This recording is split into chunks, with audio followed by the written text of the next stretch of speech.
வணக்கம் மக்களே, சற்றுமுன் கிடைத்த மிக முக்கிய தகவல் ஒன்றை பார்க்க போகிறோம். தேமுதிகவின் அவசர முடிவா, உடனடியான அமைப்பா, இதை பற்றி தான் நாம் பார்க்க போகிறோம். தகவலை பார்ப்பதற்கு முன்னதாக நீங்கள் நம்மளுடைய சேனலுக்கு புதிய பார்வையாளர்களாக இருந்தீர்கள் என்றால் மறக்காமல் நம்மளுடைய சேனலை சப்ஸ்கிரைப் செய்து வைத்துக் கொள்ளுங்கள் மக்களே.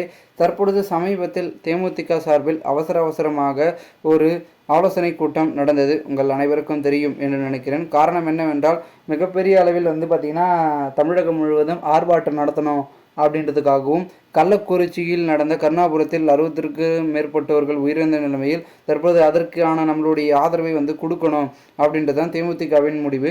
ஸோ அதற்கான ஆதரவை, முழு ஆதரவை பார்த்திங்கன்னா தேமுதிகவின் பொதுச் செயலாளராக இருக்கக்கூடிய பிரேமலதா விஜயகாந்த் அவர்கள் தாம் கட்சியின் சார்பாக அனைத்து விதமான ஆதரவுகளையும் கொடுத்திருக்கிறார்கள். சமீபத்தில் நடந்த அதிமுகவின் உண்ணாவிரத போராட்டத்துக்கும் சரி, அதன் பிறகு நம்மளுடைய துரைமுருகன் அவர்கள் பேசிய அரசாங்கம் விற்கக்கூடிய சரக்கில் கிக்கில்லை என்று சொல்லியதற்கும் பல எதிர்ப்புகளையும் பார்த்திங்கன்னா தெரிவித்திருக்கிறார் பிரேமலதா அவர்கள், விஜயகாந்த் அவர்கள். இந்த ஒரு சூழ்நிலையில் பெரும்பான்மை என்பது ஒன்று பக்கம் இருந்தாலும் கூட, அடுத்த கட்டமாக விஜய பிரபாகரன் அவர்களுடைய தலைமையிலும் அந்த ஆலோசனை கூட்டம் நடந்திருக்கு. நம்மளுடைய குரல்களை ஓங்கி சொன்னால் மட்டுமே மக்கள் மத்தியில் நாம் இடம் பிடிக்க முடியும் என்றே அவர் கூறியிருக்கிறார். ஏனென்றால் அவருக்கும் ஒரு வருத்தங்கள் இருக்கிறது. விருதுநகர் தொகுதியில் போட்டியிட்டு தற்போது பல சூழ்ச்சிகளால் தோற்கடிக்கப்பட்டிருந்த நிலைமையில் அதுக்கட்டமாக நாம் நடவடிக்கை எடுத்து நாம் அதை வரக்கூடிய தேர்தலையாச்சும் வெற்றி பெற வேண்டும் என்ற ஒரு நோக்கம் இருக்கிறது. காரணம் என்னவென்றால், இந்த ஒரு தேர்தலில் தற்போது தேமுதிகவில் மிக முக்கியமான புள்ளிகள் யாரும் பெரும் அளவில் போட்டியிடவில்லை. விஜயகாந்த் அவர்களுக்கு மறைவுக்கு பிறகு விஜய பிரபாகரன் அவர்களே போட்டியிட்டார்கள். ஆனால் அங்கு பெரிய அளவில் ஆதரவு கிடைக்கும் என்று அவரும் நம்பினார்கள். அதுக்கேற்ற போல் ஆதரவும் கிடைத்திருது.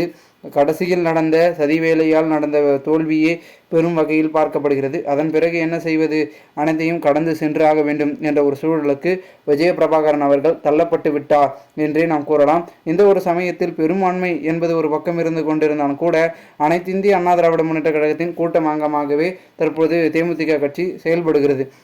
இந்த ஒரு சூழ்நிலையில் தற்பொழுது நம்மளுடைய கள்ளச்சாராயம் குடித்து இறந்தவர்களுக்கு பெரும் வகையில் பார்த்திங்கன்னா ஒரு உறுதுணையாக தேமுதிக கட்சி செயல்படுகிறது என்றே நாம் கூறலாம். மேலும் ஆலோசனை கூட்டத்தில் பலவிதமான விஷயங்கள் பேசியிருந்தாலும் கூட, அடுத்த கட்டமாக தேமுதிக கட்சியின் ஒரு முன்னெடுப்புகளும் மக்களின் மத்தியில் பெரும் வகையில் வரவேற்பு பெற வேண்டும். ஏனென்றால் மக்களுக்கான ஒரு கட்சியாக நாம் செயல்பட்டால் மட்டுமே 2026 பெரும் வகையில் நம்மளுடைய தேசிய முற்போக்கு திராவிட கழகத்திற்கு ஒரு ஆதரவை கொடுப்பார்கள் என்று பிரேமலதா அவர்களும் கட்சிக்குள் கூறியிருப்பதாக கூறப்படுகிறது. இதனால் பெரும் வகையில் ஆதரவு என்பது தேமுதிக இனி அடுத்து வரக்கூடிய ஒவ்வொரு தேர்தல்களிலும் கூடும். ஏனால் அதற்கான வேலைகளை, களப்பணிகளை தீவிரமாக இறங்கி பிரேமலதா விஜயகாந்த் பொதுச் செயலாளராக விளங்கக்கூடிய அவரும் மற்றும் நம்முடைய விஜய பிரபாகரன் அவர்களும் இறங்கி களப்பணிகளை ஆற்றிக் கொண்டிருக்கிறார்கள் என்றே நாம் கூறலாம். பொறுத்திருந்து பார்ப்போம் என்ன நடக்கிறது என்பதை.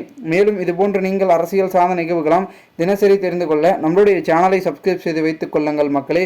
நன்றி.